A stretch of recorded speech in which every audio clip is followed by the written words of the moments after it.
Assalamualaikum warahmatullahi wabarakatuh. Di sini kelompok saya akan menjelaskan sedikit tentang skala pengukuran dan instrumen penelitian kuantitatif. Di sini kelompok saya beranggotakan Dita Mahmudatul Filosofia, Zahrotul Inayah, dan juga Artik Rayuan. Pokok bahasan yang akan dibahas yaitu yang pertama, macam-macam skala pengukuran, instrumen penelitian, cara menyusun instrumen, contoh judul penelitian dan instrumen penelitian kuantitatif, validitas dan reliabilitas instrumen, dan yang terakhir adalah pengujian validitas dan reliabilitas instrumen. Yang pertama adalah macam-macam skala pengukuran. Yang pertama ada skala nominal, yaitu skala pengukuran yang paling sederhana. Skala ini hanya digunakan untuk memberikan kategori saja. Yang kedua ada skala ordinal, yaitu skala pengukuran yang digunakan dalam penelitian untuk membedakan data, sekaligus mengandung unsur peringkatan, derajat, atau tingkatan melalui penilaian tertentu.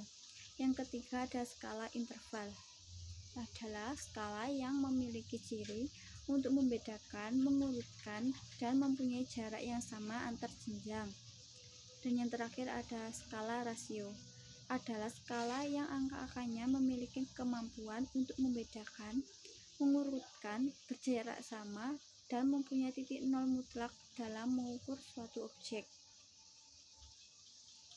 Yang selanjutnya adalah instrumen penelitian, yaitu suatu alat yang digunakan untuk mengukur fenomena alam maupun sosial yang diamati.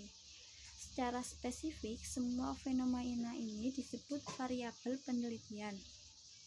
Instrumen yang digunakan untuk mengukur variabel dalam ilmu alam sudah banyak teruji, validitas dan reliabilitasnya.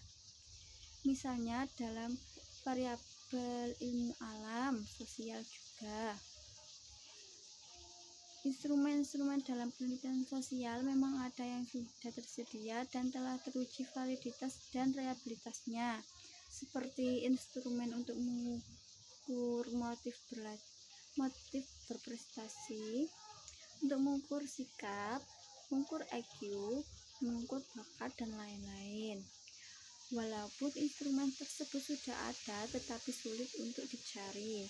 Selain itu, instrumen dalam bidang sosial itu walaupun sudah teruji validitas analisis reliabilitasnya, tetapi jika digunakan untuk tempat tertentu belum tepat dan mungkin tidak valid. Selanjutnya adalah cara menyusun instrumen.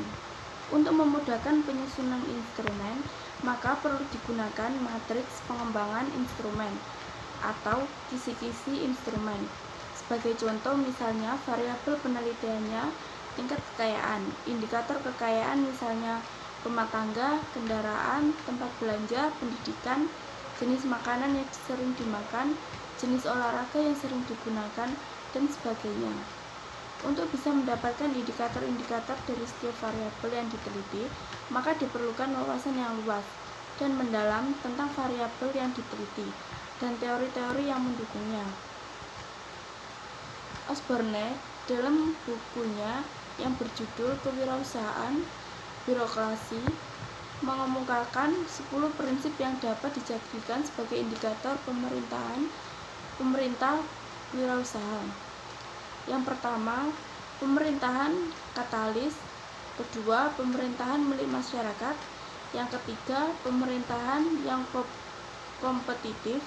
Yang keempat, pemerintahan yang digerakkan oleh misi. Yang kelima, pemerintahan yang berorientasi hasil. Yang keenam, pemerintahan berorientasi pelanggan. Yang ketujuh, pemerintahan wirausaha. Yang kedelapan, pemerintah antisipatif. Yang kesembilan, pemerintahan berorientasi pasar. Yang terakhir, mengumpulkan semua menjadi satu.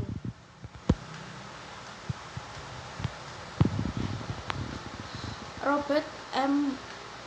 Ranfeld 1982 membukakan indikator manajemen yang efektif dilihat dari berikut. A. Planning. B. Organizing and staffing. C. Directing. D. Control. E. Communication. F.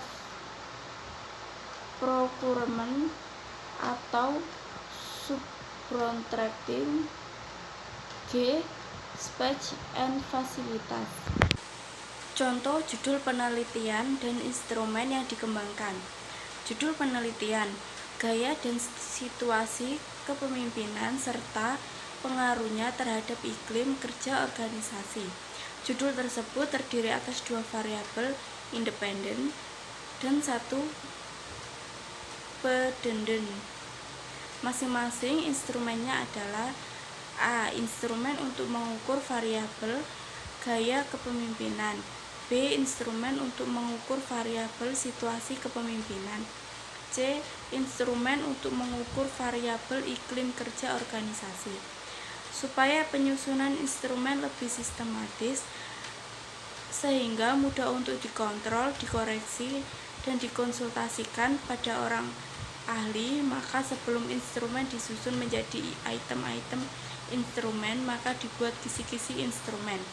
Yang pertama, instrumen yang diperlukan untuk mengungkapkan variabel gaya kepemimpinan dari suatu unit kerja tertentu.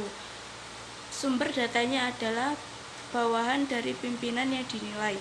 Bentuk angketnya adalah pilihan ganda. Yang kedua, instrumen yang diperlukan untuk mengungkapkan variabel situasi kepemimpinan dari suatu lembaga. Sumber datanya adalah para pegawai. Bentuk instrumennya adalah checklist. Untuk itu dapat digunakan sebagai pedoman observasi, wawancara maupun sebagai angket. Yang ketiga, instrumen untuk mengungkapkan iklim kerja organisasi. Bentuk instrumen rating scale dapat digunakan untuk pedoman observasi, wawancara, dan sebagai angket. Sumber data para pegawai. Validitas dan reliabilitas instrumen. Perbedaan antara hasil penelitian yang valid dan reliable dengan instrumen yang valid dan reliable. Hasil penelitian yang valid bila terdapat kesamaan antara data yang terkumpul dengan data yang sesungguhnya terjadi pada objek yang diteliti. Kalau dalam objek berwarna merah sedangkan data yang terkumpul memberikan data berwarna putih, maka hasil penelitian tidak valid. Selanjutnya, hasil penelitian yang reliable bila terdapat kesamaan data dalam waktu yang berbeda. Kalau data objek kemarin berwarna merah, maka sekarang dan besok tetap berwarna merah. Pada dasarnya terdapat 2 macam instrumen, yaitu instrumen teks untuk mengukur presentasi belajar dan non-teks untuk mengukur sikap. Dalam menggunakan instrumen yang valid dan reliable dalam mengumpulkan data, maka diharapkan hasil penelitian akan menjadi valid dan reliable. Namun, instrumen yang reliable belum tentu valid. Materan yang putus di bagian ujungnya, bila digunakan berkali-kali akan menghasilkan data yang sama, reliable, tetapi tidak valid. Hal itu karena instrumen materan telah rusak. Instrumen yang harus mempunyai validitas isi adalah instrumen yang berbentuk teks yang sering digunakan untuk mengukur teks belajar. Dengan mengukur aktivitas pelaksanaan program dan tujuan untuk menyusun instrumen prestasi belajar yang mempunyai validitas isi, maka instrumen harus disusun berdasarkan materi pembelajaran yang telah diajarkan. Sedangkan instrumen yang digunakan untuk mengatasi pelaksanaan program, maka instrumen disusun berdasarkan program yang telah direncanakan. Selanjutnya, instrumen yang digunakan untuk mengukur tingkat tercapainya tujuan efektivitas, maka instrumen harus disusun berdasarkan tujuan yang telah dirumuskan. Pengajian validitas dan reliabilitas instrumen. Berikut ini kemungkinan cara menguji validitas dan reliabilitas instrumen yang akan digunakan untuk penelitian. Yang pertama, menggunakan validitas instrumen, yaitu terdapat 3 pokok, antara lain menguji validitas konstruksi. Yang kedua, menguji validitas isi. Yang ketiga, menguji validitas eksternal. Langkah kedua, menguji reliabilitas instrumen, yaitu test restek ekuivalen gabungan internal konsistensi. Yang ketiga, contoh pengajian validitas dan reliabilitas instrumen. Pengujian validitas instrumen, pengajuan reliabilitas instrumen. Berikut ini adalah rumus yang akan kita gunakan dalam pelajaran kali ini. Terdapat 4 rumus. Mari kita lihat sama-sama.